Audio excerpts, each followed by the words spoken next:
அமைச்சர் உதயநிதி ஸ்டாலின் தலையில் மிகப்பெரிய ஒரு பேரிடியாக அமைந்திருக்கின்ற ஒரு செய்தி ஒன்று வெளியாகி இருக்கிறது. வேலூரில் வருகை தந்த அமைச்சர் துரைமுருகன் அவர்கள் செய்தியாளர்களது சந்திப்பின் பொழுது அமைச்சர் உதயநிதி ஸ்டாலின் அவர்களுக்கு துணை முதல்வர் பதவி கொடுக்கப்படுவதாக பேச்சுக்கள் அடிபட்டு கொண்டிருக்கிறது.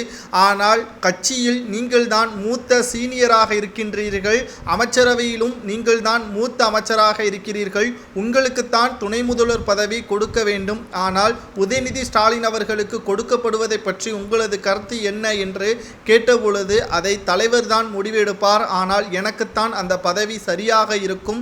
திராவிட முன்னேற்ற கழகத்தில் நான் தான் அண்ணா காலத்திலிருந்து தற்பொழுது உதயநிதி ஸ்டாலின் வரை நான் தான் திராவிட முன்னேற்ற கழகத்தில் முக்கியமான பங்கு வகித்து வருகிறேன் என்றும் அவர் தெள்ளத்தெளிவாக கூறியிருக்கிறார். இருந்தாலும் அமைச்சர் மற்றும் திமுகவின் தலைவர் பேசும் பொருளாக நாம் எடுத்துக்கொள்ளக்கூடிய விஷயம் என்னவென்றால், ஆலோசனை செய்து அதற்கு பிறகு எடுக்கக்கூடிய முடிவு எதுவாக இருந்தாலும் அதை ஏற்றுக்கொள்ள வேண்டும். ஆனால் உதயநிதி ஸ்டாலின் அவர்களுக்கு அந்த தகுதி இருக்கிறதா என்பதை தலைவர் தான் முடிவெடுக்க வேண்டும்.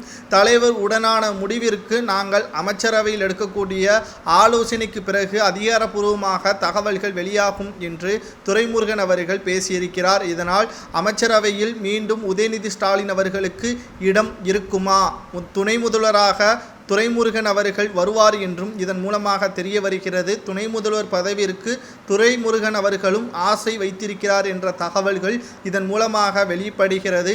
மேலும் துணை முதல்வராக உதயநிதி ஸ்டாலின் அவர்கள் பொறுப்பேற்றுவிட்டால் இவர் வயது மூப்பு காரணமாக இவர் உதயநிதி ஸ்டாலின் முன்னால் கைகட்டி நிற்கின்ற ஒரு சூழ்நிலையும் ஏற்படும். தற்பொழுதே உள்ளாட்சித்துறை போன்ற மிக முக்கியமான துறைகள் துரைமுருகனிடம்தான் கொடுக்க வேண்டும். ஆனால் ஸ்டாலின் அவர்கள் தனது மகனான உதயநிதி ஸ்டாலின் அவர்களிடம் கொடுத்து விட்டார். எந்த ஒரு முடிவை எடுக்க வேண்டும் என்றாலும் அமைச்சர்கள் உதயநிதி ஸ்டாலின் அவர்களிடம் கலந்து ஆலோசனை செய்த பிறகுதான் அந்த முடிவு அவர்கள் எடுக்க முடியும் என்பது தற்பொழுது வரை அமைச்சரவையில் இடம்பெற்றிருக்கிறது.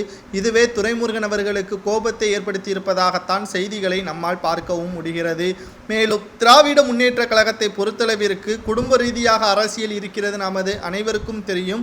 அந்த வரிசையில் தான் கலைஞருக்கு அப்புறம் ஸ்டாலின், ஸ்டாலினுக்கு அப்புறம் உதயநிதி ஸ்டாலின் என்ற அடிப்படை தொடருவதாக நம்மால் பார்க்க முடிகிறது.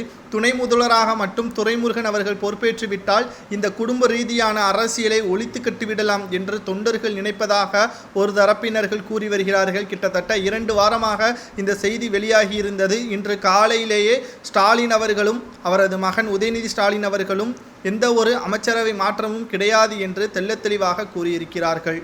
உங்களது கருத்துக்களை கூறுங்கள். துணை முதல்வராக உதயநிதி ஸ்டாலின் தகுதியானவரா என்பதை